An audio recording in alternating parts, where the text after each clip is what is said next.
Hey, everybody. Good morning. Wake up. Good morning, everyone. How are you? It's good to see you. Joe Kaufman, thanks for stopping in out there. Anybody else just want to say hi? This is it, guys. This is the last day of EGGCon, but I would have been remiss if I had not caught up with Harold Johnson, TSR alum, game designer, notable assassin, and all around great guy. Notable assassin. Notable assassin. How the heck you doing, man? I am great. It's good to see you too. Glad you're enjoying the show. Yeah, It's in my hometown now. So you're up here. I've lived in here since 1979. Wow, that's so. Commute to work not much, right? Well, not when I was TSR. That's correct, but right. That ended in 2000. For the last 25 years, I worked for UPS as a part-time supervisor because I was retired. But right. I wanted to work. So TSR to 79 to 2000. That's a good stretch. Yeah, that's a good stretch. Yeah, I was the 23rd employee. Wow, wowee. That is that's pretty amazing. So what's what was the vibe like? What was the when I came up? When you came on? Yeah. Oh wow. Well, I felt like so many people who grew up playing D&D and went to their first convention. That's what it felt like going to TSR. I was a bit in awe of some of the people, and I was very shy. I'm a introvert. People don't think that because when I'm in public mode, I definitely am a different person. But I prefer to sit in my house, right? Right. I don't invite me to a party. I'll leave in 20 minutes. So the rare and elusive Harold Johnson on camera, everybody. This is like the Patterson Bigfoot footage, except he's real. Yeah, I think yeah, you're real. So for some of our audience who maybe are not as well versed in the old school, what are some of the memorable things? What might people know you from as far as your body of TSR? Well, if we're just talking product, I was hired.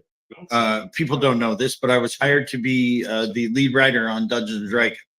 Okay. But then they called me early and said, "We've lost our editor for the Dungeon Master's Guide. You applied for that position, and we really desperately need you up here for that. We've got this guy named Zeb Cooks who will take the job." And I said, but I want to be the writer. We'll have Gary call you at home. So he did, and convinced me to come up because he said, "We'll promote from within. I already know how good you are, Harold. I want you writing for us, but let's have you come up and help us get this product out." I said, "Okay, fine." And then it never happened. I became a management after 9 months. I am on live stream. How are you, Wendy? Lots of fans. Yes, we're mobbed by fans here. We've got a cordon, but occasionally they leave through. But anyway, so you did. So I came up, and the first thing I did was Dungeon Master's Guide. You will find my credits in the and also yes, indeed, yes. But esteemed. It was Mike Carr, myself, and Al Hammock, and we did and Jeff Leeson. And we did a lot of work on it. I was primary finding errors, looking for patterns, and saying, "Gary, you said there's this chart. There's no chart, Gary. What do we do, Gary?" Well, I just want to know. I just want to know how you guys let the magic armor weighs nothing, magic armor weighs half slip. I have a bone to pick with you about that. Well, because they're just suggestions. They're not rules, just suggestions. I always have an answer. So I did that. And I did Hidden Shrine of Temojin, which was a tournament dungeon. I love that module. That is so awesome. We were running it this weekend, actually. Yesterday, we did a return to Temojin. And here's another one for your viewers. It's real spelling is Tamalanchan. There's an N, but it got left out as a typo, and so it's Tamochan. Tamalanchan is the birthplace of the gods of the Mesoamerican. I don't know how to spell it, but I have memory muscle in my hands, so I can type it out. It's like if you ask me how to spell it, I can't tell you, but I can put my fingers on the So I worked on that. I helped develop the second edition of the Player's Handbook. I'm sorry, not Player's Handbook, D&D Basic, D&D Expert, and then I was there as the developer for Frank's Red Box and the Blue Box and Black Box. What is another the Steel Box? yeah, the basic expert companion masters immortals. Back me. Yeah, that's right. But by 1982, I had gone from being a writer of and I was doing that on the side because I was the editor, to being managing editor and then eventually VP of games in 82. And then everything after that has my mark on it because I was the editor in chief. I often proofed them. I often suggested changes. And during that time, I worked on quite a number of projects. Deep on the Borderlands, a lot of what is the one? Expedition to the Barrier Peaks. There's a lot of art, strange art, that because that was done like the S series. Right. Well, it was the S series. They had an art book, and you find devices, and I made them so they look familiar. And there's one that looks like a television screen. You do not want to be looking. Don't look at that. That is the laser projector. Yeah, that there's like there is one like I love like all of Errol's illustrations of that stuff. It is all fantastic. But my hat is really off to you guys on how fiendishly like look, I don't care how good of a dungeon master you are. If you say you pick up a cylinder, there's a strange link as from a chain on the top. The bottom looks like it can be set. No matter how good of a gamer you are and how much you want to be in the moment, your character is going to say, I'm going to pull on the link, right? Oh, there's a hiss and a liquid comes out, that sort of thing. It's just metagaming. It's just metagaming. Yeah. What you guys did with the blaster rifle that wraps around your neck and sits like a camera tripod on the shoulder. I dare any DM to describe that to a player who has not played S3 before and them say, I know what this is, and be able to use it because you have to wear it on your shoulder. It's like a selfie stick that bolts around your body, and then this television lens sits on your shoulder, and you have to reach to the opposite shoulder and push buttons to fire the thing. No player who has not played who has not played S3 before is gonna metagame their way around that. That's right. I was very careful in doing art orders that made it. I played on the idea that players will bring their own knowledge to the game, so I'm going to use that against them. Yes. Exactly. So I did a lot of the products you will find for at least 4 years. There wasn't a product that didn't go out with my mark on it or contribution to it. Star Frontiers. I was part of the design team of Star Frontiers, done by Lawrence Schick and Zeb Cook. Yes. And I also then added stuff to it. The monsters and the sample adventure, the Slither and those are me. I love Star Frontiers. Many rainy Saturdays of Star Frontiers. Love that game. Indiana Jones, Marvel superheroes. I got to go out to Marvel multiple times because I negotiated the license, and we got to do Marvel superheroes. Very cool. And understanding is this is at a time like, I mean, Marvel was probably a little different, but this was at a time when getting a license to create a game for X, Y, or Z was How close you be? when getting a license to do X, Y, or Z was a little bit easier. You could walk into a place and say, yeah, we'd like to make a pen and paper role playing game for that. And I'm guessing now, did you meet Stan? I met Stan You Lee met Stan like 3 times. Okay. usually none of them were business meetings. It would Okay. be like an encounter in an elevator, just him and me. Okay. And did they grok role playing game immediately? No, they didn't. Okay. I think I'm not sure I remember the name of the woman who was in charge at that point for doing the licensing with us. Mhm. She would listen to me. She would tell me how much they wanted to make. I would break it down and say, well, if I sell so many thousands of this one. So I made sure that we had a return on investment. Mhm. But when they wanted to say, well, you're going to sell 50,000 copies, I go, no, I'm not. Don't be silly. This is how many I'm going to do. Right.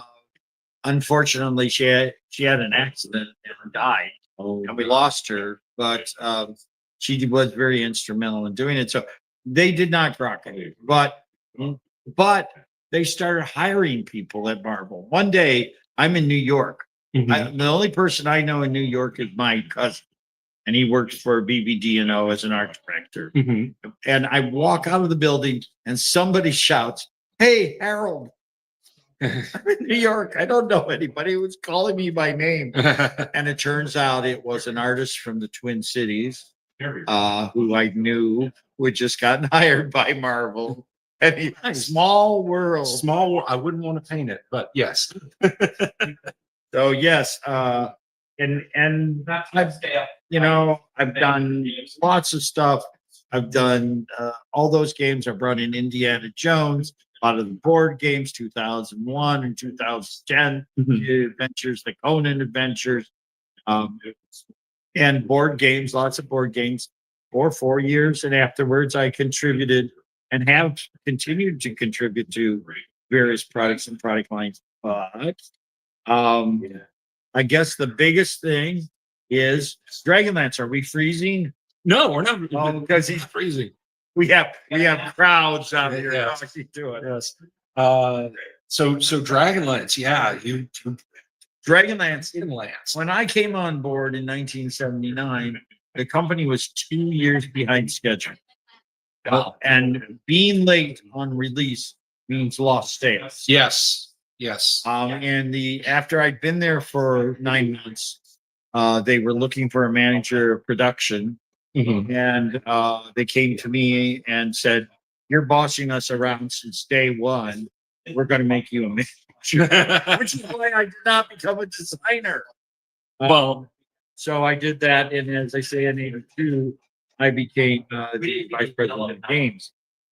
Under my after I'd been there about a year as manager, we were no longer 2 years behind schedule.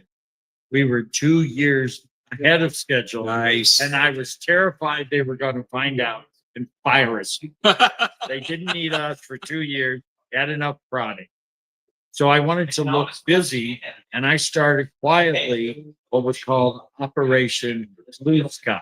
Mhm. And I would let everybody propose things.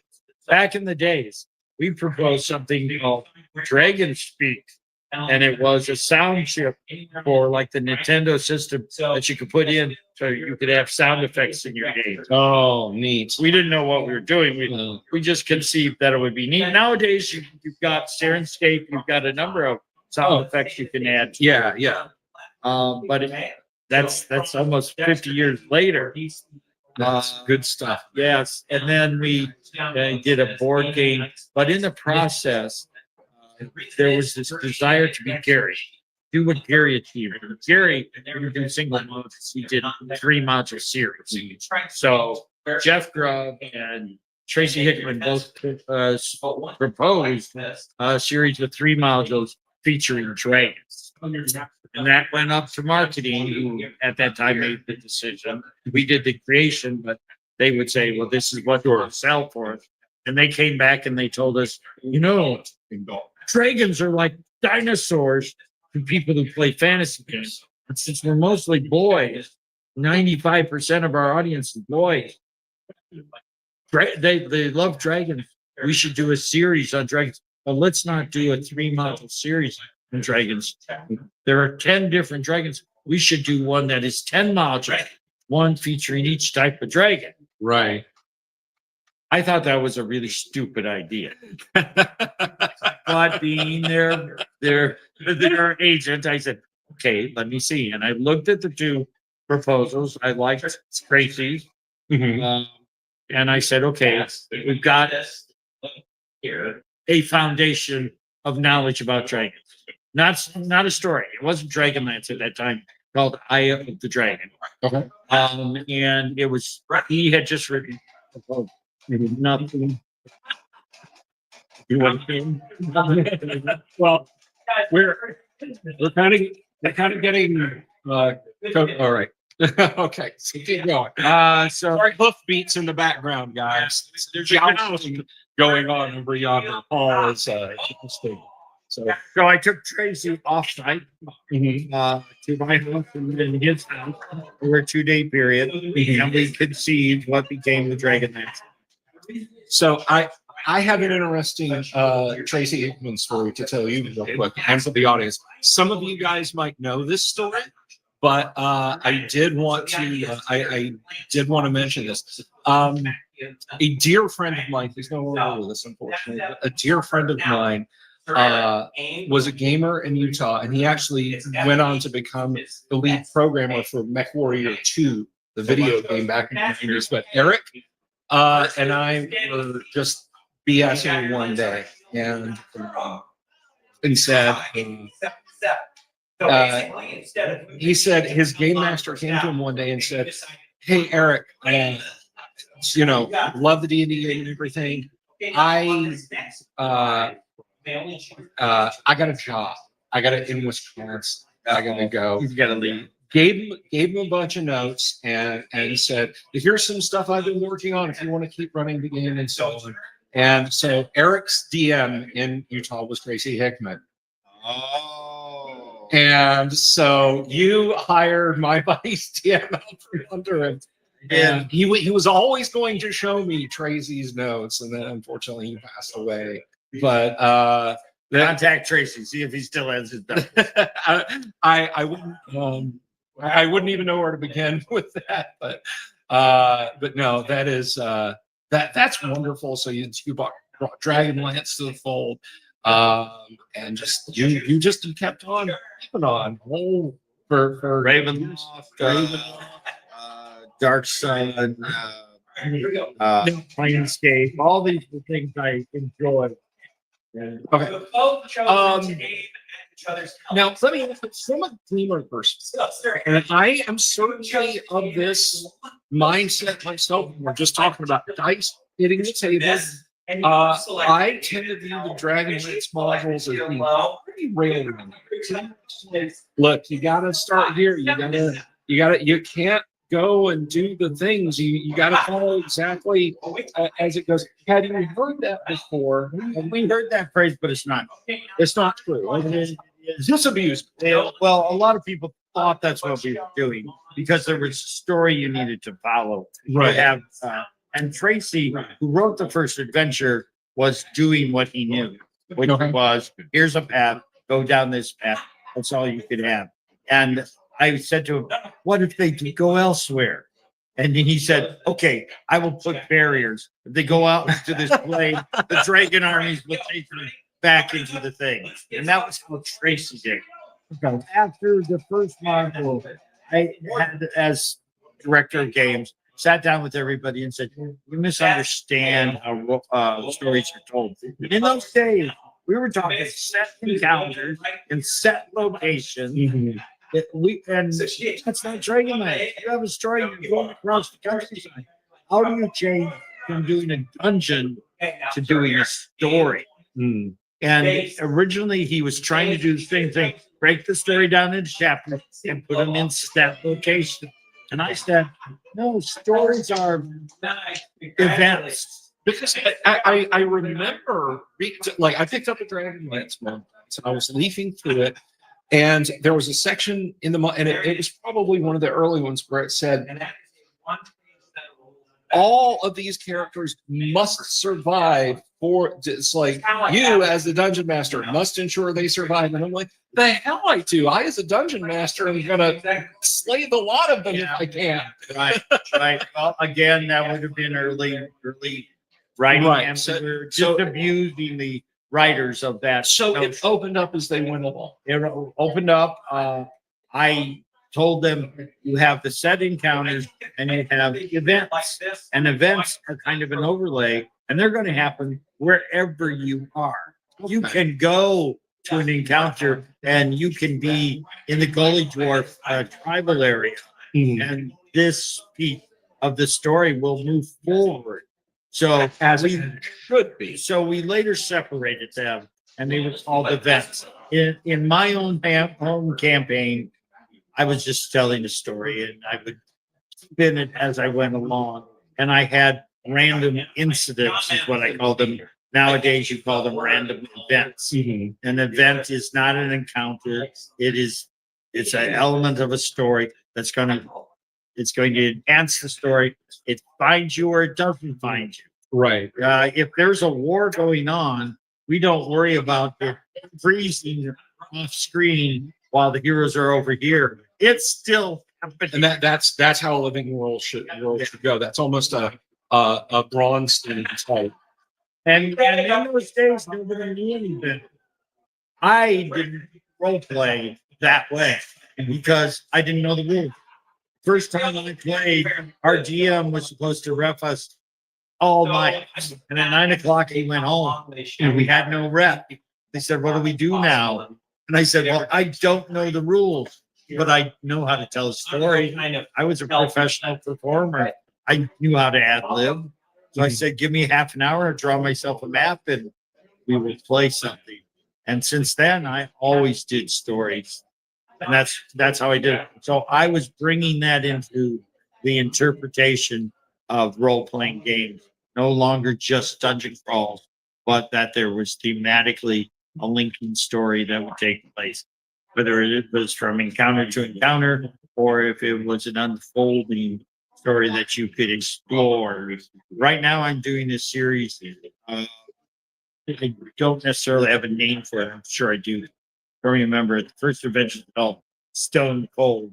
I have an entry event and an exit event, and the rest of it's investigatory. So there's like 8 things, but you can do them in any order you want. Like a sandbox. You don't have to go in a specific order. One may lead to another. One may give you a clue that says, oh, wait, we need to go to the library. Oh, we got to see the blacksmith. Oh, no. What does this item mean? Or what does this clue mean? But you can play it in any order. I just want to get you in and do control the finale so it's well choreographed and entertains you. Thank you so for clearing that up so much, because I have had the perception for years that Dragonlance was just like a railroad, like, welcome to the game, here's your script. It's like no, you can't go in that room because that room is not part of the story. Keep moving in this direction. That clarifies a lot. Did you ever get the box set Tales of the Lance by Harold Johnson and Aaron? No, I didn't. You absolutely should look into that. I will, because we had to cover so much territory, and I would do. There are lots of little adventure hooks there that later, I think it's in Miss of Kryn, that they would take that hook and develop it into a full-fledged adventure that they later posted. But it was from that little idea that I did. I often do things like, if there's a treasure, there's a history, and there's the mystery, and there's the potential as a seed to start another adventure with an item. If there is a dungeon, I may tell you, here's the feature of it. Here's the nature. You have 5 traps that we know of, and there's this and this and this and this.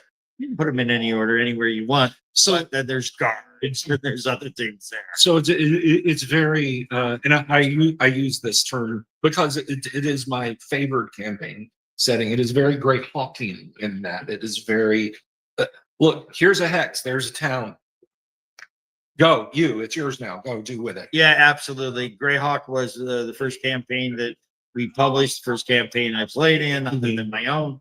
And as a matter of fact, what's little known is when I was leaving Wizards for the Coast, I was in charge of Greyhawk again. So I relaunched Greyhawk. Oh, well, thank you. Yeah. Thank you so much. Yeah, it was it was very nice. And now I kept playing first edition. Who doesn't? Exactly, who doesn't? But I kept playing first edition. But I did love those, like the gazetteer that you guys put out for Greyhawk. That was an amazing book, and the updated maps and everything. So I absolutely enjoyed Side story again. Side story. Okay. Side story. Me. I go and I yes. Hey, you too. Paul Stormberg. Paul. And your wife. Nice, very nice. All right. I've done my duty. Duty. Yes. So I was living with Mike Carr, who was general manager of the company. He and I were roommates. He was also my boss. And at that time, he was dating the artist Darlene.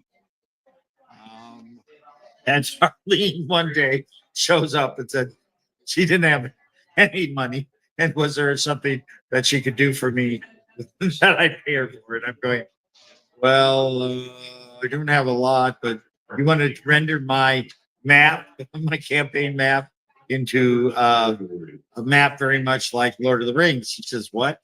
So like Lord of the Rings. I don't know what you're talking about.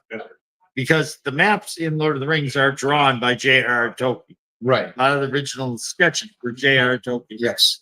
And so I had the poster and I went and grabbed it and I showed it to her and said, oh, with mountains that look like mountains. I said, in my maps, they were just color blocks. This yellow is the mountains, this red is the that sort of thing. So, yeah, I said like that. And so she took it and she drew it. She drew my Kingdom of Mullane. And we wrote a little doggerel that she actually calligraphied. I had her. She was one of the first folks that I interviewed years ago, and she told me about going to England and becoming a calligrapher. And she taught me to do calligraphy. Oh, neat! Yeah, yeah. So cool. So she makes this map for me. I pay her $20. I didn't have any money, and I then went to Frame It Yourself and framed it. And I took it in and I hung it on the wall of my office. And the day I hung it on the wall of my office, Gary Gygax walked in my office for something he had to tell me about or correct me to. And he looked at the map and said, what's that? Who did that? Darlene did that. That's how I want Greyhawk map to be done. That is the exegesis of the Greyhawk map. And why Darlene became the map maker. There you go. You heard it here first, guys. There you go. That's why we have that lovely Greyhawk map. Yes, absolutely. And it's obviously is now a standard out there. Yes. A lot of people draw like that. Yes. There's product out there. There's computer product. Yeah. We had a map maker named Dennis Kauf, and he talked about making rubber stamps. That would be so he could place this was before we could do it as digital. Yeah, exactly. Yeah, that is she told us about the creating the map and having it laid out on the room floor and literally having to lean over the draw. I mean, nowadays we do it digitally, but back then it had to be this massive big heavy canvas or paper she was doing, but I did not know about that. Like I said, the exegesis is amazing. But that is really, really cool. So now that you're, I guess, old, he said it, not me. Okay. Look, I'm no spring chicken. This isn't blonde. I've got more gray than you do. But anyway, but are you doing any gaming stuff now? I mean, other than gaming, are you working on Well, I do things for myself, and then I have agreed to do some writing for inner city games. Excellent. And there's a company that's just farming in Wyoming, that I'm working on some horror on the one I just told you about, where Right. the start and end and in the middle you figure out whatever you want. Okay. The other thing is I can't stop creating when I do something. So I had originally conceived that there would be 4 linked adventures. No, five linked adventures. No, seven linked adventures. Wait. There should be an origin story about how the character got together with the guy who originally hired. We should do individual ones for every single. Let me come up with like 8. No, 12. Okay, 16. That's 4 short of 20. I'm going to do 20 backstories, and then wait. You know what really bugs me is NPCs are so cardboard. They have no purpose. What about the various people in the neighborhood? Who are the people in your neighborhood on Sesame Street? Anyway, I should do that. So yeah, Fish got to swim. it's really big. Harold Johnson's got to create. Thank you very much. You're very welcome. So I do this live stream from home most of the time. I just kind of brought this little ad hoc setup to do. Could I invite you to another live stream? Sure, but not in your bed. No, sadly, no. But It's been great to be here. and it's been great having you here. Thank you so much for swinging by. Sure. I guess sadly it's Sunday and the con's winding down, but I think I got an event. You got an event. I got an event, so I got to go, man. Go squeeze some more fun out of this one and have a good one. Thank you. All right, Harold Johnson, everybody, and I think that is going to go ahead and wrap it up because they are about to joust. EGGCon is going to tilt at the lists, as they say, and I am going to record that. I am going to record that. But I'm not going to live stream that. So anyway, thank you again to Harold Johnson for being here. That was a really, really great interview, and I will see you guys live again soon. I'm going to try and get Jeff Tolaney in here. He was in the back of the room, and then I think he got distracted by something shiny and wandered off. So, but definitely coming up in another live stream here in just a little bit. Paul Stormberg, don't miss Paul Stormberg. Me and him over there talking about things Gygax and the foundation and his gaming going on. So everybody, I love you all. Thank you all for hanging out, and join us again very soon today. Peace. I'll see you then.